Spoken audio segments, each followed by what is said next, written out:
السلام علیکم. آپ دیکھ رہے ہیں ایچ کے trading and training YouTube channel اور میں ہوں آپ کا دوست حارث بٹ. دوستو، آج کا دن ایک اور نیگیٹو دن جس نے انڈیکس میں سے 911 پوائنٹ مائنس کیے. آج مسلسل چوتھا دن مارکیٹ کے اندر پینک کا. اور کل میں نے آپ سے عرض کی تھی کہ اوپر کے جو دو لیول ہیں، یعنی جو دو بلو لائنز میں نے لگائی ہوئی تھی، توقع یہ تھی کہ شاید مارکیٹ یہاں سے واپس چلی جائے، لیکن مارکیٹ نے بہت ساری جو نفسیاتی حدیں اوپر توڑی ہیں. یہاں پہ جو دو سٹرونگ لیول تھے آج ان کو بھی بریک کر دیا. اب مارکیٹ کے پاس یہ نیچے والا 42,100 والا لیول ہے. مارکیٹ کو یہاں سے مسٹ واپس جانا چاہیے، وگرنہ انتہائی مندی جو ہے وہ پریویل کر جائے گی اور وہاں پہ آ کے بہت زیادہ لاسز کا سامنا کرنا پڑ سکتا ہے. اگر انڈیکیٹرز کو بھی دیکھیں تو آج کا کراس مزید سٹرانگ ہو چکا ہے اور نیگیٹیوٹی جو ہے اس میں بڑی واضح ہو چکی ہے.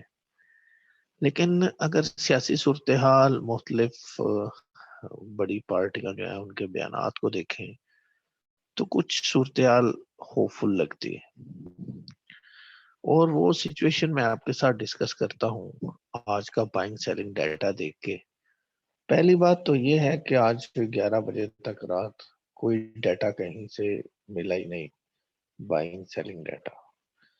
دوسرا یہ ہے کہ اگر کوئی ڈیٹا آیا ہے تو پھر اس کی ریوائزڈ کاپی آئی ہے، اور کہیں کسی ڈیٹا میں میوچل فنڈز کو بائنگ پہ دکھایا گیا ہے، کہیں میوچل فنڈ کو سیلنگ پہ دکھایا گیا ہے.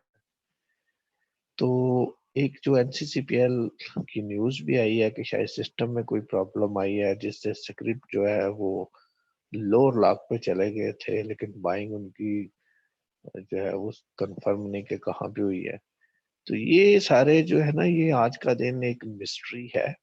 ایک بہت بڑے بروکریج ہاؤس سے لوگوں کا جو ایکسپوجر ہے وہ بھی نہیں تھا شو ہو رہا. تو بہت کچھ ہوا ہے آج مارکیٹ کے اندر. جس چیز نے مجھے زیادہ اپنی طرف اٹریکٹ کیا ہے وہ تمام ڈیٹاز میں آج کے انڈیویجولز کی کنٹریبیوشن ہے. یہ آپ کے سامنے انڈیویجول کو میں نے پورا ہی انکلوز کیا ہوا ہے. اس کی جو نیٹ سیلنگ ہے آج کی وہ ہے $9.03 ملین. جی ہاں، جب مارکیٹ نیگیٹو ہوئی تو کہا پیشنس رکھو، نیچے سے اکومولیٹ کرو. وہ بیچارہ اکومولیٹ کرتا گیا اور مارکیٹ نیچے آتی گئی. اب کل کی اس انڈیویجول کی چیخیں نکلی اور آج وہ بے بس ہو کے مارکیٹ میں اپنا سارا پروفٹ سود سمیت واپس کر کے تو بھاگ گیا. انڈیویجول کو اس میں جو ٹریپ کیا ہے وہ لاؤ مال کی صدائی لگانے والے ہیں. کچھ پیڑ ہیں، کچھ ویسے ہی کسی کے جو ہے وہ وفادار ہے. تو انہوں نے بہت سارے لیولز پہ ان کو اکومولیٹ کروایا اور پھر نیچے سے اور اکومولیٹ کروایا، پھر کہا ہولڈ رکھو. تو کل کی اس انڈیویجول کی بیچارے کی چیخیں نکلی اور آج اس کا صبر جواب دے گیا. اب اس میں ایک اور چیز بھی ہے. اس میں یہ ہے کہ جب بڑے انسٹیٹیوشنز آپ کو اوپر کے لیول پہ مال پکڑا رہے ہوں اور آپ بڑے خوش ہو کہ گرین کینڈل پہ مزید مال اٹھا رہے ہوں اور لیوریج پہ بھی اٹھا رہے ہوں، تو آپ یہ دیکھیں کہ کیا جن ہاؤسز نے آپ کو مال اوپر پہ پکڑایا ہے وہ دوبارہ آپ سے اس سے زیادہ ریٹ پہ خریدیں گے؟ کوئی کامن سینس سے بھی کام لینا چاہیے. یا تو انڈیکس نیچے بہت پھنسا ہوا ہے اور نہیں جا رہا جیسے آج کل ہے، یا ہو سکتا ہے ایک دو دن اور ہو، تو وہاں پہ انڈیویجول بھرپور بائنگ کرے پھر بھی سمجھ میں آتی ہے. اب جب ٹاپ پہ پہنچ گیا تو وہاں سے بائنگ کی اور کہا کہ آگے چلا جائے گا. جنہوں نے آپ کو بیچا ہے وہ آپ سے زیادہ ریٹ پہ لیتے ہیں مال.